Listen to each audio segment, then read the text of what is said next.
छोटे से गांव वरांगपुर में रघु नाम का एक गरीब बढ़ई रहता था।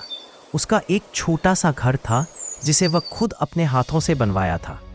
मिट्टी की दीवारें, फूस की छत और एक छोटा सा आंगन, यही उसकी दुनिया थी। उसके साथ उसकी पत्नी सीता और 2 छोटे बच्चे गोलू और पिंकी रहते थे। रघु हर रोज गांव के लोगों के लिए कुर्सी, मेज, दरवाजे और लकड़ी के छोटे छोटे सामान बनाता और बदले में उसे जो कुछ पैसे मिलते उससे अपने घर का चूल्हा जलाता।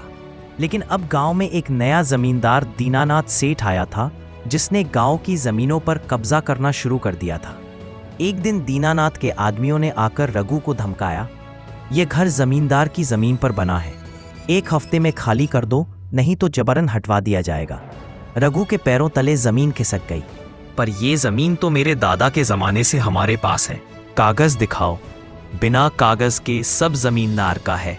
रघु की पत्नी सीता ने कहा। सुनिए जी, अब क्या होगा? रघु ने गहरी सांस ली। जब तक एक उम्मीद बाकी है तब तक मैं हार नहीं मानूंगा। ये घर मैंने अपने खून पसीने से बनाया है, कोई ऐसे ही नहीं ले जा सकता। रघु अगले दिन तहसील गया और वहां अपने दादा के पुराने कागज ढूंढने लगा। घंटों इंतजार के बाद एक पुरानी रजिस्ट्री मिली जिस पर मिट्टी के दाग थे, पर लिखा साफ दिख रहा था, ये जमीन रघु के दादा की है। उसी समय एक बुजुर्ग आदमी अब्दुल काका भी वहां मिले। उन्होंने कहा, बेटा रघु, मैं तेरे दादा को जानता था, वो बहुत नेक इंसान थे। ये जमीन तेरे परिवार की ही है, कोई छीन नहीं सकता। रघु ये कागज लेकर सीधा सरपंच के पास गया। सरपंच हरिओम पांडे एक ईमानदार और दयालु आदमी थे।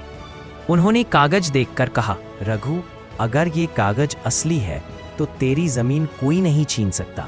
मैं पंचायत बुलाऊंगा। गांव में पंचायत बैठी।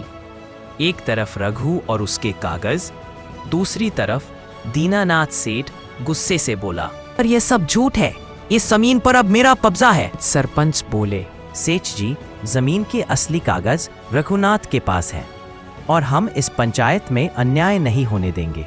सेठ बोला, तो क्या अब गरीब ही राज करेगा? सरपंच मुस्कुराए, न्याय ही इस गांव में राज करेगा। दीनानाथ गुस्से से चला गया, पर जाते जाते धमकी, सरपंच, इस बात को मैं नहीं भूलूंगा। इसके कुछ दिन बाद रघुनाथ की बेटी पिंकी बीमार हो गई। उसे इलाज के लिए शहर ले जाना पड़ा। इलाज में बहुत पैसे लग गए और रघुनाथ कर्ज में डूब गया। इसी बीच सेठ ने गांव के कुछ गुंडों से रघुनाथ का घर जला देने की साजिश रचना ली।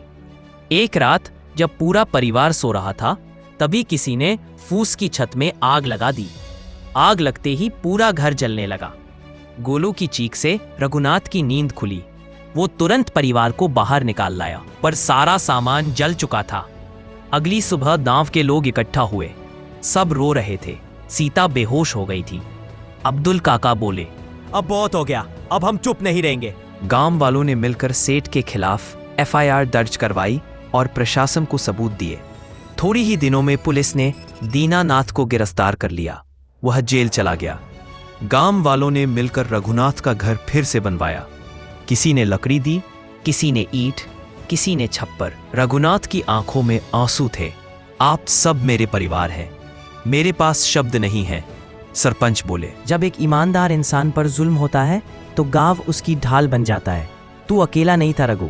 कहते हैं मेहनत और सच्चाई की उम्र लंबी होती है।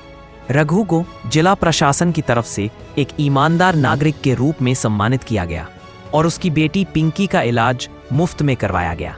सच की नींव अगर मजबूत हो तो बड़ी से बड़ी दीवार भी गिराई जा सकती है। अगर आपको ये कहानी पसंद आई तो लाइक ठोको, सब्सक्राइब करो और कमेंट करना मत भूलना।